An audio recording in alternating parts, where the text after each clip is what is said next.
કેન્દ્રીય હવામાન વિભાગે 24 કલાક પહેલા આગાહી કરી, પણ આખી આગાહીમાં ગુજરાતનું નામ ક્યાંય નથી। અહીંયા જેટલો ભારતના નકશામાં આ ઘેરો ભાગ દેખાય છે ગ્રે કલરનો, ચોમાસું અહીંયા જ પહોંચ્યું। જે જગ્યાએ રોકાયું છે એ ગુજરાતથી ઘણી દૂર છે, મહારાષ્ટ્રથી નજીક છે, પણ મહારાષ્ટ્રમાં પણ ચોમાસું હજુ એન્ટર નથી થયું। આ પ્રભાવ અલ નીનોનો છે, સુપર અલ નીનોનો આ પ્રભાવ છે।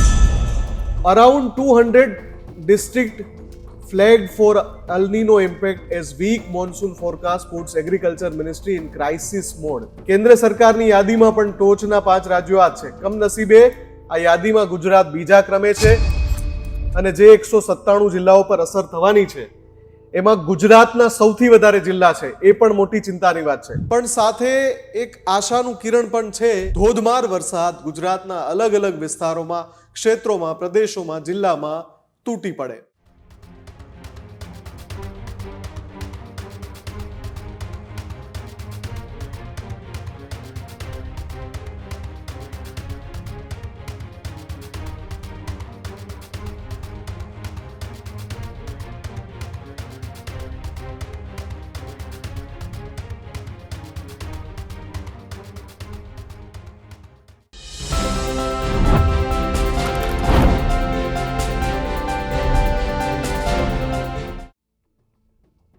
આપણી કેન્દ્રીય હવામાન એજન્સી એટલે કે કેન્દ્રીય હવામાન વિભાગ, જેને આપણે ઇન્ડિયન મેટરિયોલોજીકલ ડિપાર્ટમેન્ટ અથવા તો આઈએમડી અથવા તો હવામાન ખાતું એવા નામથી ઓળખીએ છીએ, જે છેલ્લા કેટલાક વર્ષોમાં આધુનિક ટેકનોલોજીની મદદથી અને ખાસ કરીને આપણા જે ઉપગ્રહ છે, સેટેલાઇટ જે અવકાશમાં તરી રહ્યા છે, એ જે સટીક ડેટા મોકલે છે એના આધારે લગભગ સાચું અનુમાન કરે છે। એક સમય હતો જ્યારે હવામાન વિભાગની આગાહી હોય ત્યારે છત્રી લઈને ન જવું એવું કહેવાતું, કે હવામાન વિભાગે વરસાદની આગાહી કરી હોય તો છત્રી લઈને ન જવું, કેમ કે ત્યારે વરસાદ પડશે નહીં। આવા કાર્ટૂન પણ બનતા, વ્યંગ થતો આ પ્રકારનો, કટાક્ષ થતો। આજે આપણે જ્યારે ટેકનોલોજીમાં દુનિયાના ટોચના દેશોમાં સામેલ થઈ ગયા છીએ, ઈસરો જેવી આપણી સંસ્થાઓ, જેને નાસા જેવી વિશ્વની સૌથી મોટી જે સ્પેસ રિસર્ચ ઓર્ગેનાઇઝેશન છે એ પણ માન્યતા આપે છે, ત્યારે આપણું હવામાન ખાતું, કેન્દ્રીય હવામાન વિભાગ સટીક આગાહી કરે છે। સૌથી પહેલા મારે તમને બતાવવું છે કે કેન્દ્રીય હવામાન વિભાગે 24 કલાક પહેલા આગાહી કરી ગુજરાતમાં ચોમાસાને લઈને, દેશમાં ચોમાસાને લઈને।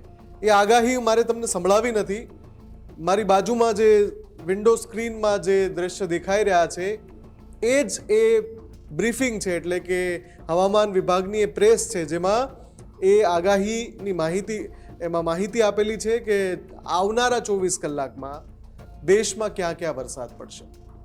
આ આખી જે આગાહી છે એ તમે પૂરેપૂરી સાંભળો। 5 કે 6 મિનિટનો વિડીયો છે। ઇન્ડિયન મટીરિયોલોજીકલ ડિપાર્ટમેન્ટ, કેન્દ્રીય હવામાન વિભાગનું જે એક્સ એકાઉન્ટ છે એના ઉપર આ જે મારી બાજુમાં જે પ્લે થઈ રહ્યું છે એ આગાહી દૈનિક સ્તરે ત્યાં રોજ અપલોડ થાય છે, તમે રોજ જોઈ શકો છો ત્યાં જઈને। આ આગાહી કરતા આગાહીમાં દેશના અલગ અલગ રાજ્યો અને કેન્દ્ર શાસિત પ્રદેશોના નામ લે છે, જ્યાં આગામી 24 કલાકમાં છૂટો છવાયો વરસાદ, ભારે વરસાદ, વાવાઝોડા સાથે વરસાદ, વીજ પ્રપાત સાથે વરસાદ, ધૂળની આંધી, આ સહિતની બધી આગાહી કરે છે। અલગ અલગ 20 જેટલા રાજ્ય અને પ્રદેશના નામ લે છે, કેન્દ્ર શાસિત પ્રદેશના। પણ આખી આગાહીમાં ગુજરાતનું નામ ક્યાંય નથી। તમે વિચારો, 19મી જૂન સુધી પહોંચી ગયા, હજુ સુધી આગાહીમાં પણ ગુજરાતનું નામ નથી આવી રહ્યું। અને આજે જે રિપોર્ટ મારે બતાવવું છે આપને, એ ચોક્કસથી ચિંતા કરાવનારો તો છે જ, પણ સાથે એક આશાનું કિરણ પણ છે, જેનાથી ગુજરાતમાં જૂન પૂરો થાય એ પહેલા એક નોંધપાત્ર વરસાદ પડવાનો છે, એની વાત કરવી છે। સાથે જ કેન્દ્ર સરકારે દેશના 197 જિલ્લાની એક યાદી બનાવી છે, જેને ક્રાઇસિસ લિસ્ટ કહેવાય છે। દેશના 197 જિલ્લા એવા છે કે જેમાં સુપર અલ નીનોનો પ્રભાવ પડવાનો છે। આ બધા જિલ્લામાં તમે વિચારો કે ગુજરાત ક્યાં હશે, એની પણ વાત કરીશું। નમસ્કાર, હું છું મુફદ્દલ કપાસી અને આપ જોઈ રહ્યા છો એડિટર્સ પોઈન્ટ વિથ એમ કે। તો શરૂઆતમાં જેમ આપણે વાત કરી, કેન્દ્રીય હવામાન વિભાગની આગાહીમાં હજુ પણ ગુજરાતનું નામ ક્યાંય નથી, કેમ કે આગામી 24 કલાકમાં ગુજરાત માટે એવું કશું જ નથી કે જેમાં ધોધમાર વરસાદ ગુજરાતના અલગ અલગ વિસ્તારોમાં, ક્ષેત્રોમાં, પ્રદેશોમાં, જિલ્લામાં તૂટી પડે. પણ આપણે રાહ જોઈ રહ્યા છીએ કે સુપર અલ્નિનોની સામે કોઈ એવી લો પ્રેશર સિસ્ટમ સર્જાય, કોઈ એવું વેસ્ટર્ન ડિસ્ટર્બન્સ આવે, કોઈ એવું ટ્રફ આવે, ઇન્ડિયન ઓશન ડાયપોલની પોઝિટિવ અસર હોય કે પછી મેડન જુલિયન, આ જેટલા જ નામ હું બોલી રહ્યો છું એની મદદથી કદાચ ગુજરાતમાં જતા જતા જૂનમાં વરસાદ પડી શકે છે. પણ શું અત્યારે એ સ્થિતિ છે કે નહીં? આપણે આજે વાત કરવી છે. કેન્દ્ર સરકારે 197 જિલ્લાની યાદી તૈયાર કરી છે. આ યાદી છે અલ્નીનોનો પ્રભાવ દેશના 9 થી 10 રાજ્યોના 197 જિલ્લાઓમાં સૌથી વધારે રહેશે. હવે તમને આશ્ચર્ય થશે કે 197 જિલ્લાઓમાંથી ગુજરાતના કેટલા જિલ્લા હશે. એ જે યાદી છે એના ઉપર મારે વાત કરવી છે. હું થોડી વારમાં તમને એનો આખો એનાલિસિસ રિપોર્ટ બતાવું છું. એની પહેલા વાત કરીએ તો દર 24 કલાકે કેન્દ્રીય હવામાન વિભાગ એક રિપોર્ટ રિલીઝ કરે છે જેને ફોરકાસ્ટ કહે છે, મોન્સૂન ફોરકાસ્ટ. અને મોન્સૂન ફોરકાસ્ટ એટલે ચોમાસાની સત્તાવાર આગાહી. દર 24 કલાકે અપડેટ થાય છે. એની સાથે સાથે બીજો એક રિપોર્ટ પણ કેન્દ્રીય હવામાન વિભાગ રિલીઝ કરે છે જેમાં ચોમાસું ક્યાં કઈ તારીખે પહોંચવું જોઈતું હતું અને ક્યાં કઈ તારીખે પહોંચ્યું અથવા તો નથી પહોંચ્યું, કેમ અટકી ગયું છે, એના સંદર્ભનો રિપોર્ટ. 24 કલાક પહેલા જે કેન્દ્રીય હવામાન વિભાગે છેલ્લો રિપોર્ટ રિલીઝ કર્યો એમાં પણ ચોમાસું અધવચ્ચે અટવાયેલું દેખાઈ રહ્યું છે. એ જે રિપોર્ટ છે એમાં 11 દિવસથી ચોમાસું એક જ જગ્યાએ અટવાયેલું છે. જે નકશો હું આપને બતાવવા માંગુ છું ભારતનો, કે જેમાં ચોમાસું આગળ તો વધી રહ્યું છે પણ આગળ વધ્યા પછી એક જગ્યાએ જાણે કે ગોળ ગોળ ફરી રહ્યું છે અથવા તો ત્યાં રોકાઈ ગયું છે એવું ચિત્ર લાગી રહ્યું છે. જે જગ્યાએ રોકાયું છે એ ગુજરાતથી ઘણી દૂર છે, મહારાષ્ટ્રથી નજીક છે, પણ મહારાષ્ટ્રમાં પણ ચોમાસું હજુ એન્ટર નથી થયું. તો આ જે રિપોર્ટ છે કેન્દ્રીય હવામાન વિભાગનો, એમાં મને તમને પોઈન્ટ ટુ પોઈન્ટ એ બતાવવું છે કે ગુજરાતથી ચોમાસું કેટલું દૂર છે, ક્યારે આવવાનું છે, કેટલો સમય લાગી શકે છે, કેટલા ટકા વરસાદ પડશે. અને કેન્દ્રીય હવામાન વિભાગે આ ચોમાસામાં વરસાદની ટકાવારી હવે 90% પર કરી દીધી છે. હું યાદ અપાવી દઉં કે આગળના વર્ષોમાં આપણે 110% થી 116% વરસાદ સરેરાશ જોયો છે. એટલે છેલ્લા 10 વર્ષની જે એવરેજ હોય એના કરતાં 110%, 116% વરસાદ પડે, 125% વરસાદ પડ્યો એવું પણ વર્ષ આપણે છેલ્લા 2-3 વર્ષમાં જોયું છે. પણ આ વખતે માત્ર 90% વરસાદ પડશે એવું લેટેસ્ટ અનુમાન છે કેન્દ્રીય હવામાન વિભાગનું. પણ હવે મારે તમને એનાલિસિસ બતાવવું છે જેમાં તમે સમજી શકશો કે એકચ્યુઅલી દેશમાં ચોમાસું ક્યાં અટવાયેલું છે, ગુજરાતમાં વરસાદ ક્યારે આવશે અને નવી ટાઈમલાઈન શું છે. જોઈએ એ એનાલિસિસ પહેલા. તો આ જે રિપોર્ટ છે, તાજો રિપોર્ટ કેન્દ્રીય હવામાન વિભાગ, ઇન્ડિયન મેટેરોલોજીકલ ડિપાર્ટમેન્ટનો 18મી જૂન આ રિપોર્ટ જે 19મી તારીખે એટલે કે આજે રિલીઝ કર્યો છે. આમાં તમને બે પ્રકારની લાઈનો દેખાય છે. એક તો આ લાલ લાઈન, દરેક લાઈનની પાસે તારીખ લખી છે, અને બ્લુ લાઈન. હવે આ બંને વચ્ચેનું અંતર શું છે? બ્લુ લાઈન એટલે કે ચોમાસું ક્યાં પહોંચી રહ્યું છે અને લાલ લાઈન એટલે કે પાછલા 10 વર્ષના અનુમાનના આધારે કઈ તારીખે ક્યાં પહોંચશે એ. અહીંયા જેટલો ભારતના નકશામાં આ ઘેરો ભાગ દેખાય છે ગ્રે કલરનો, ચોમાસું અહીંયા જ પહોંચ્યું છે. આ આખા રિપોર્ટની સૌથી ચોંકાવનારી બાબત અહીંયા સાઈડમાં ખૂણામાં છે. એ શું છે? 8 થી 18 જૂન 10 દિવસથી ચોમાસું અહીંયા અટવાયેલું છે. આ જે બ્લુ લાઈન તમે જુઓ છો એટલે ગુજરાતથી પણ ઘણા નીચે, મહારાષ્ટ્રથી પણ નીચે, મહારાષ્ટ્ર પણ આખું કોરું છે અહીંયા. 8 થી 18 જૂન આ સૌથી ચોંકાવનારી બાબત છે, કેમ કે બાકી બધામાં એક 2 દિવસનું અંતરાલ છે, પણ અહીંયા ચોમાસું 10 દિવસથી સ્થિર છે. આ વિસ્તારમાં જ ચોમાસું પહોંચી શક્યું છે, આટલા દેશના આટલા ભાગમાં જ ચોમાસું પહોંચી શક્યું છે. આપણી જે નજર છે કે ગુજરાત પર ક્યારે આવશે. જો પહેલો જે દક્ષિણ ગુજરાતમાં એન્ટર થાય છે રેડ લાઇન, એ 15મી જૂને એન્ટર થાય છે. પણ આપણે 18મી જૂનના રિપોર્ટમાં જોઈએ છીએ કે અહીંયા તો ક્યાંય વરસાદ પહોંચ્યો જ નથી.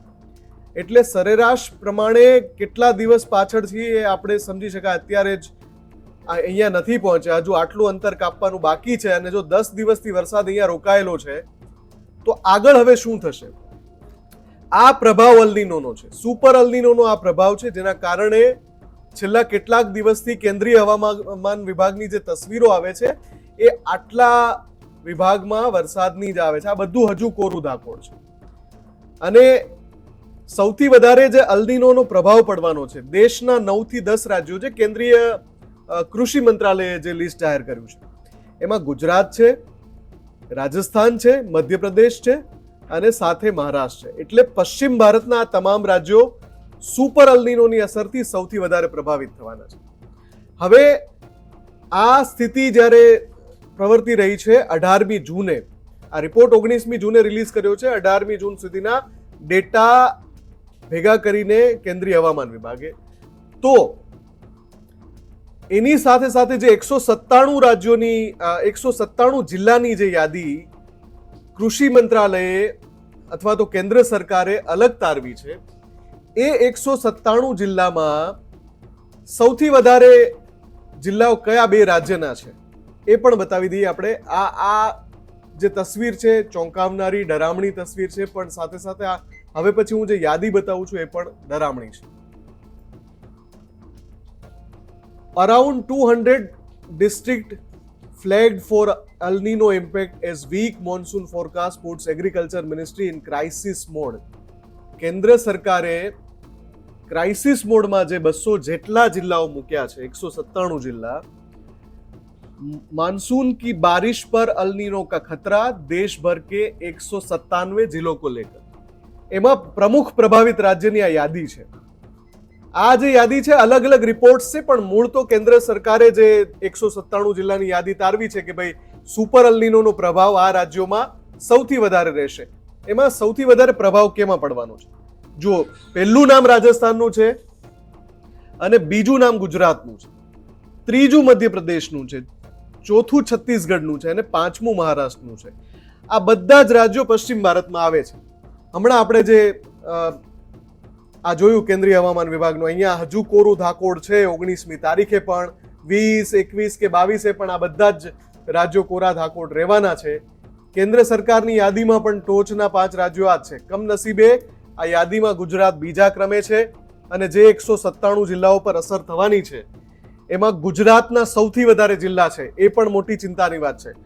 હવે આગામી 4 થી 5 દિવસમાં આશા છે કે ચોમાસું વિધિવત રીતે ગુજરાતમાં પ્રવેશ કરે, પણ એ પણ જો અને તોની સ્થિતિ પર નિર્ભર છે.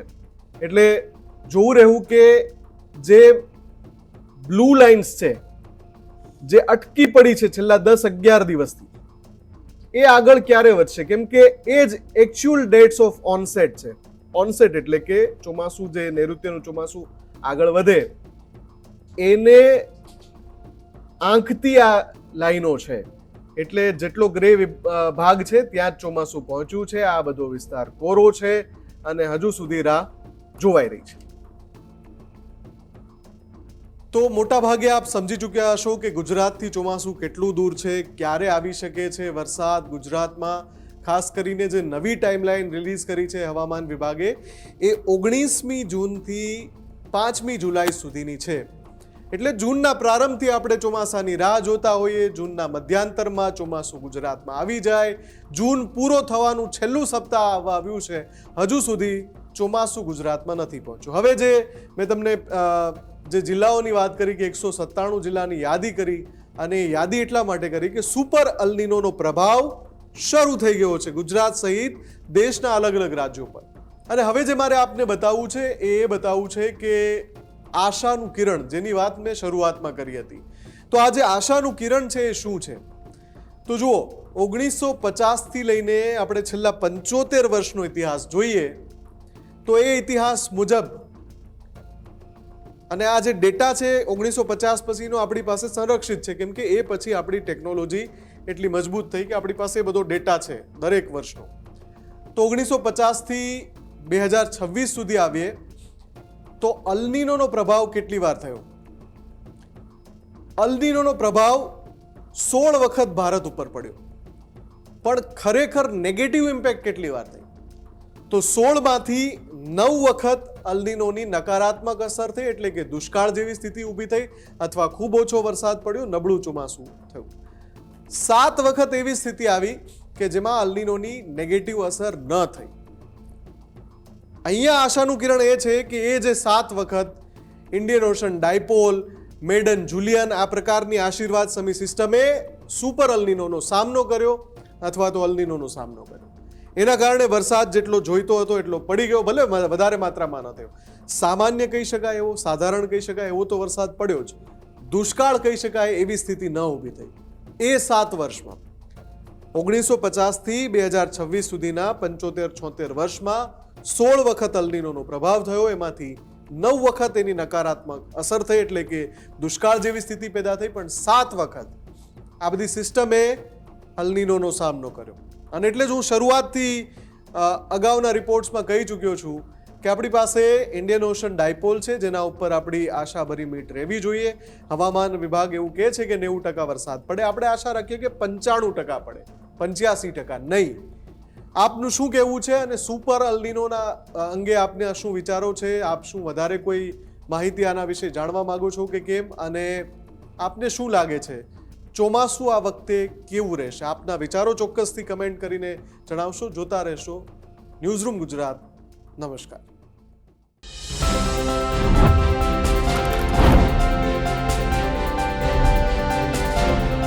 ખેડૂત ભાઈઓ છે ખેતરમાં ડ્રોન ઉડાવતા હોય છે ત્યારે આપણે એક પ્રશ્ન સતાવતો હોય છે કે જે આપણે અત્યાર સુધી જીપીએસ ટેકનોલોજીવાળા ડ્રોન વાપર્યા છે, જેથી કરીને મોબાઈલ ટાવર છે અથવા તો હાઈ ટેન્શન લાઇન પસાર થતી હોય, કોઈ વૃક્ષો હોય, ત્યારે જે જીપીએસ ટેકનોલોજીવાળા ડ્રોન છે એમાં ટકરાય અને ટ્રેસ થાય છે. પણ એગ્રીઓન લાવ્યું છે GNSS ટેકનોલોજી ડ્રોન, જેથી કરીને એ ડ્રોન છે એ કોઈ જગ્યાએ ટકરાય નહીં, પોતાની રીતે જ ડિસિઝન લે છે અને મૂવ થઈ જાય છે, જેથી કરીને GNSS ટેકનોલોજી ડ્રોન છે એ વાપરવાનો આગ્રહ રાખો. હજુ સુધી તમે અમારી ચેનલને સબસ્ક્રાઇબ નથી કરી તો અત્યારે જ ન્યૂઝરૂમ ગુજરાતને સબસ્ક્રાઇબ કરો, ફેસબુક અને ઇન્સ્ટાગ્રામ પર ફોલો કરો.